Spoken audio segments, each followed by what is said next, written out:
where was I?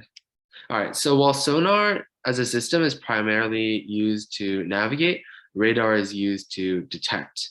The difference is because radar cannot really penetrate through surfaces or encompass that high of a radius very easily like a sonar system can, and can usually only be directed in one like specific direction, which is why when you think about radar and you think about that rotating like green line on a radar display, that is the radar arrangement being rotated around in order to scan the surroundings for specific objects instead of to build a map of the surroundings.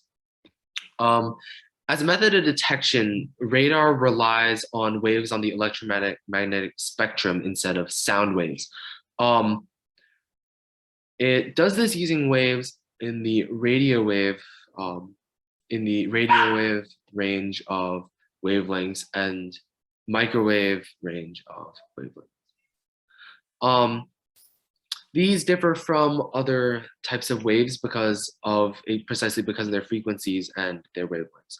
So visible light is typically has shorter wavelengths than these. Radio waves actually have the highest wavelengths from 1 millimeter to 100 kilometers. We're about to go into more detail on the electromagnetic spectrum, but essentially what you need to know about it now is that it encompasses a lot of different types of light energy.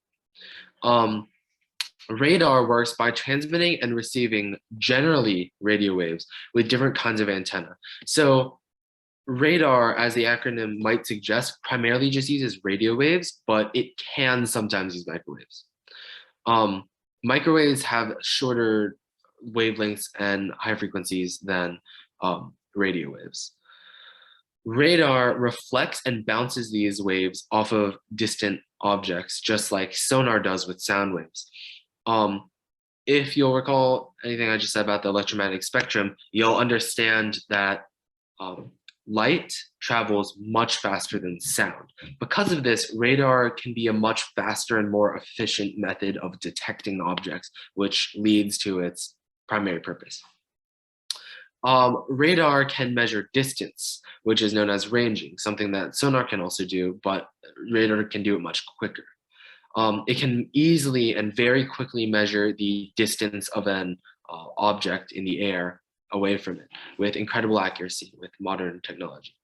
Radar can practically detect anything in the air or on the surface of the sea, from planes to missiles to naval ships. And notice how it doesn't say under the sea, because radio waves don't penetrate very well under the surface of the ocean. So radar is generally not used at all to detect anything underneath the surface of the sea, like submarines or sharks.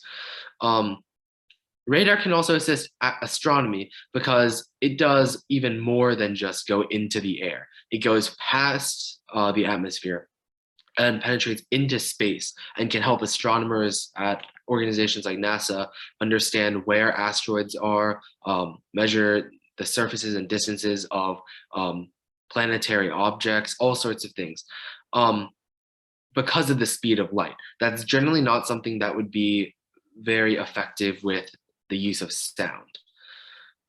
Radar is arguably the most famous and popular detection technology in the world. Everybody has heard its name. Radar, has become basically synonymous with the idea of detection, and it was popularized by war. So pretty much the only reason it exploded into popularity over other methods like sonar, which were easier to understand to scientists, is because it was necessary in war. So a short history of radar. The early theory that supported radar was developed in the 19th century, which is the 1800s. For example, in 1886, the famous physicist Heinrich Hertz proved that radio waves could reflect off surfaces in 1886. Just from the fundamentals, you know that the idea that radio waves can propagate through the air and then reflect off of objects, that is a fundamental aspect of radar. In 1897, Alexander Popov, which was a Russian Navy scientist, used a primitive receiver to detect pulses of light energy from distant lightning strikes and ships. And he did this actually using an incredibly balanced tube containing fluid, which could essentially pick up the passing through of waves. And he used this to receive the waves coming off of lightning strikes and communicating ships. In 1904, Christian Holzmeier, which was a German scientist, patented a system used for detecting ships through fog, and this is basically the first real radio detection system. This is the first radar system. It could detect radio waves given off of ships and was still primitive in comparison to modern radar, but it was the first system that used the principles that we use today to understand how far away something is based on the properties of the waves given off by it. Radar was then exploded into popularity because it was developed by all world superpowers in secret prior to the Second World War, which lasted from 1939 to 1945. A superpower is essentially a very dominant and powerful country. So in the modern context, a superpower would be the United States, Russia, or China. But right before World War II, the global scale of superpowers kind of looked the same. So we had basically 5 countries. We had the United States, we had the Soviet Union, which was not only Russia, but was most of Eastern Europe. We had Great Britain, which was the United Kingdom. We had Nazi Germany, and we had Japan. And some honorable mentions will go to countries like France or Italy. Robert Watson Watt was a really important American scientist who pioneered radio development for the United States military to effectively detect vessels at sea using stationary coastal radar systems. So instead of being on ships like you might think today, these radar systems designed by him just sat like on the coastline to detect ships that might be off the coast. In 1936, radar portable enough to be transported on basically every kind of naval ship, every size that was really used by the Navy. Radar systems could be transported on those ships to help them detect enemies at sea. And not only that, but it was becoming more accurate. These radio waves used by radar systems could be propagated through the air to detect bomber squadrons. If you know anything about World War II, you'll know that bombers absolutely just attempted to obliterate a country like Great Britain through bombing raids. And these bombers were very large, and they traveled in squadrons, which made them able to be detected by these early radar systems. This helped civilians to escape the bombings. In 1943, techniques were invented to allow radar systems to detect individual planes with much greater accuracy than not even 10 years earlier. Radar systems were now accurate enough to gauge the speed, precise location, and size of an aerial object.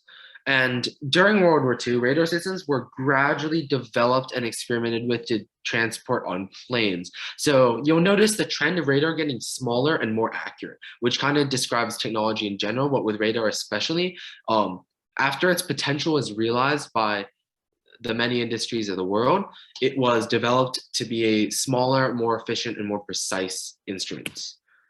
So we're going to get into the working principles of how the device radar works. So the electromagnetic spectrum is an important principle to understand. It's an important concept to understand when trying to learn about radar. Because what we covered in SONAR last week, especially with the methods of detection and arrays, also apply to radar, but the waves are much more complicated than just sound. So the electromagnetic spectrum encompasses different kinds of light energy. This can get kind of confusing because the electromagnetic spectrum includes a range of light called light, which is visible light, the colors that you can see. You're using those wavelengths of the electromagnetic spectrum to see, for example, I hope me on the screen right now. Everything outside of that on the electromagnetic spectrum is still technically a form of light, but is invisible to the eye. So for example, I'm sure you've heard of like UV light. That's what you put sunscreen on to protect your skin from. You can't see the ultraviolet light very well. And it's still on the electromagnetic spectrum, meaning it still counts as light, but you just can't see it like you can with normal light. The same goes for X-rays and gamma rays. I'm sure you've heard of those as well before, but I'll bet that you might not have known that radio waves are technically light. Radio waves are just the exact same classification and as much light in their own right as UV is and as X-rays are. And so are microwaves, which are the same types of waves that lend their name to what you use to cook food. A microwave, with like the oven, uses microwaves to heat up the particles inside the food. And while only visible light is usually described as classical light, even radio waves and gamma rays are technically forms of light, which I just explained. Radio waves comprise the 1 millimeter to 100 kilometer range of wavelengths. So waves are so called precisely because they follow the pattern of like a wave in the ocean. So radio waves have the longest wavelengths of any kinds of waves on the electromagnetic spectrum. They can be up to 100 kilometers long, but can also be as short as 1 millimeter, which seems like an incredible range, but 1 millimeter is actually a relatively long distance for a wavelength.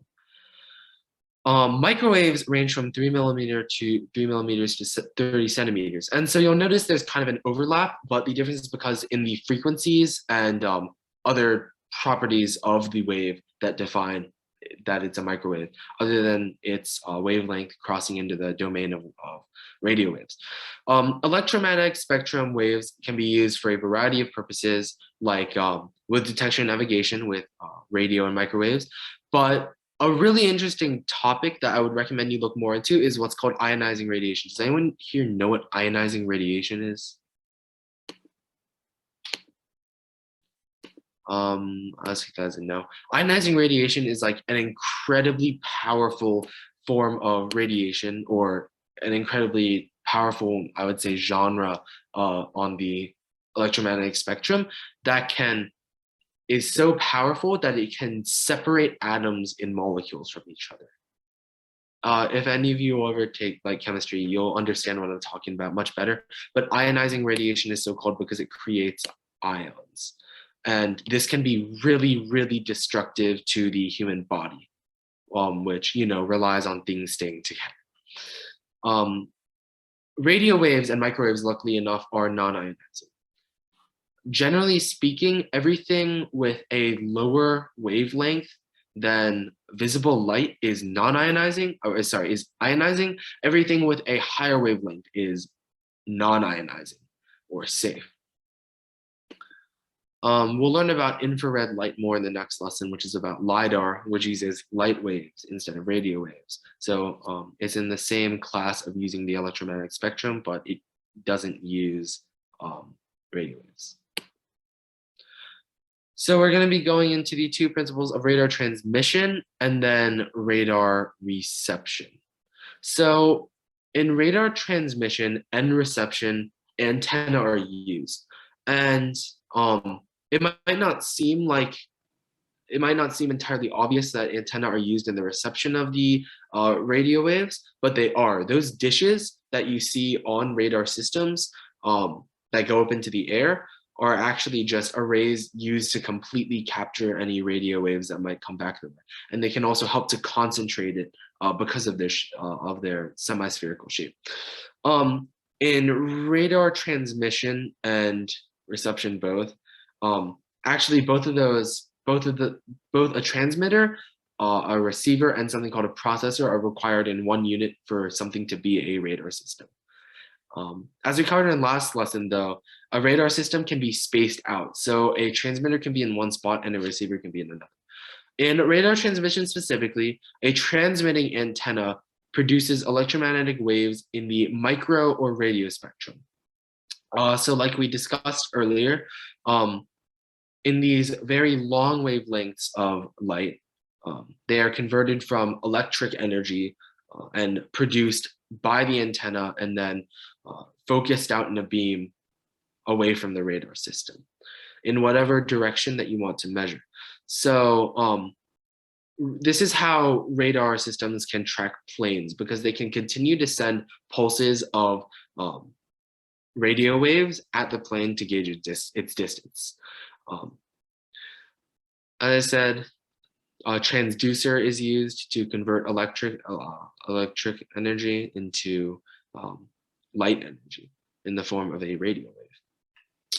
As I mentioned earlier, radio waves and microwaves travel at the speed of light, and that is much, much, much more faster than the 343 meters a second that sound travels through air. Why this is relevant, is especially relevant, is because radar is primarily used nowadays for detection purposes through the air.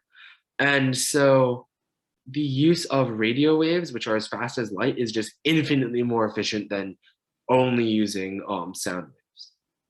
So waves can be sent out and then returned extremely fast by a radar system.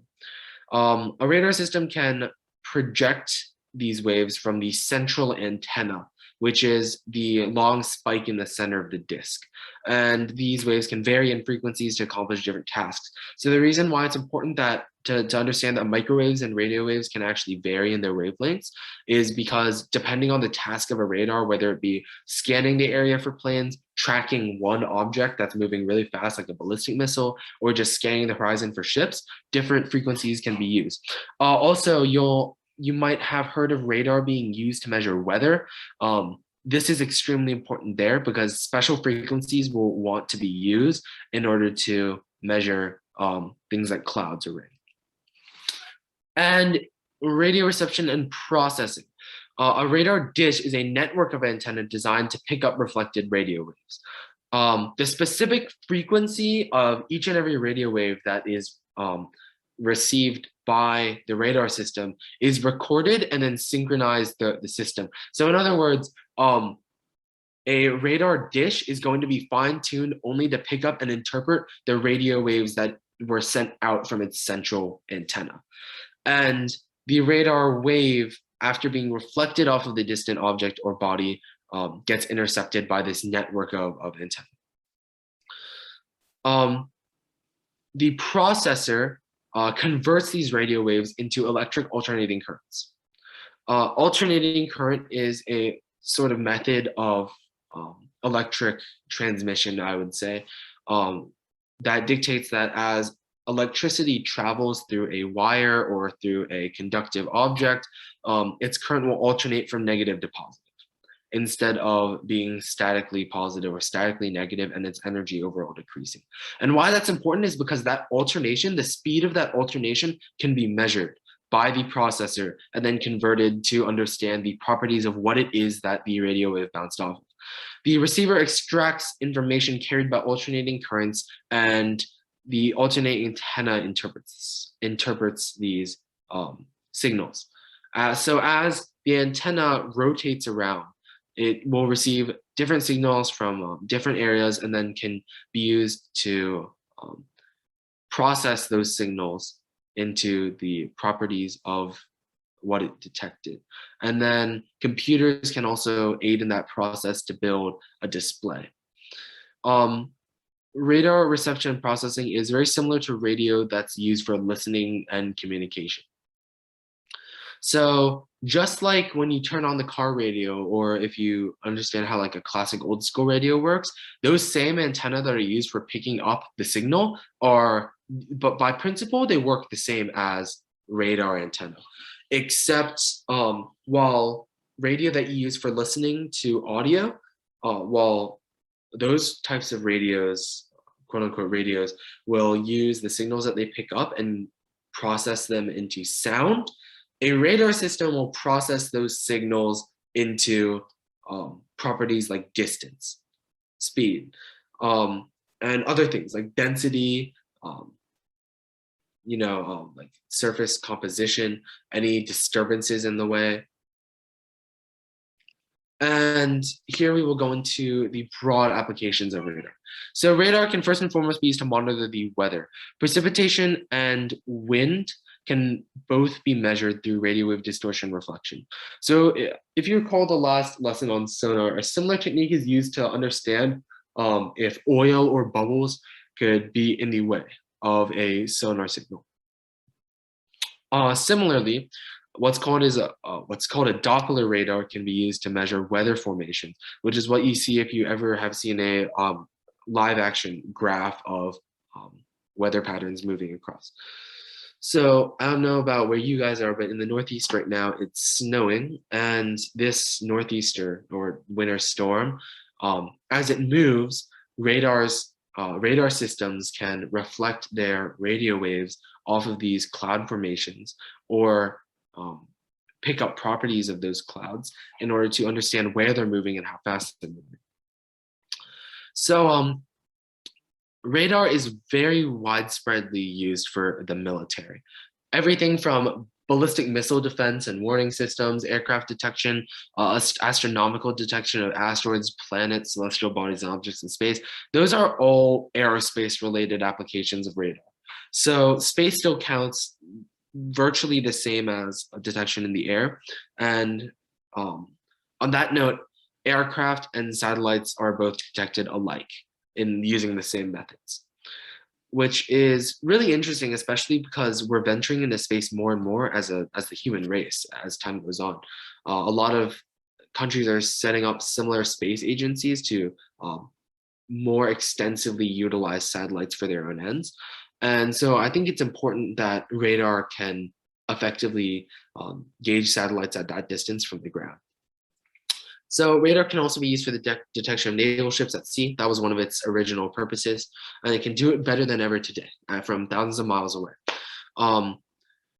Radar speed gauging and ranging is another thing. If you've ever heard of a radar gun, law enforcement officers or police officers, they can use what's called a radar gun to measure the speed that your car is going in order to catch anybody potentially like speeding or not following driving laws. And radar detectors can be used to measure short distances for AI or smart vehicles. LIDAR is actually now being used more for this purpose, but radar is equally a prospect. So I'm sure that you guys all know like what the car brand Tesla is, but you know, it's owned by Elon Musk, which is like the richest man in the world. But their cars for smart parking and driving systems use radar sensors to detect their surroundings. And lastly, radar can be used for weapon guidance, which is a topic I really wanted to get into, but didn't really have time to create.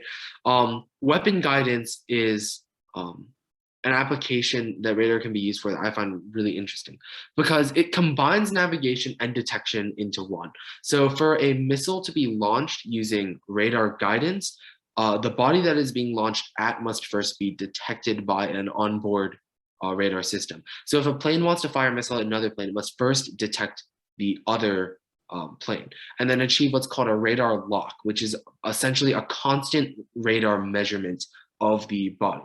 And this is like a marvel of technology because modern day jet engines can propel aircraft at speeds of thousands of miles per hour.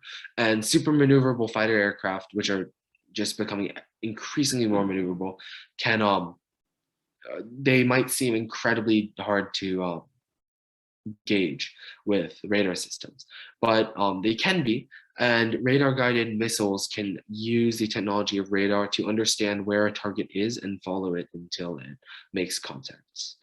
And on that note, it's now time for the Kahoot, so I'll share that.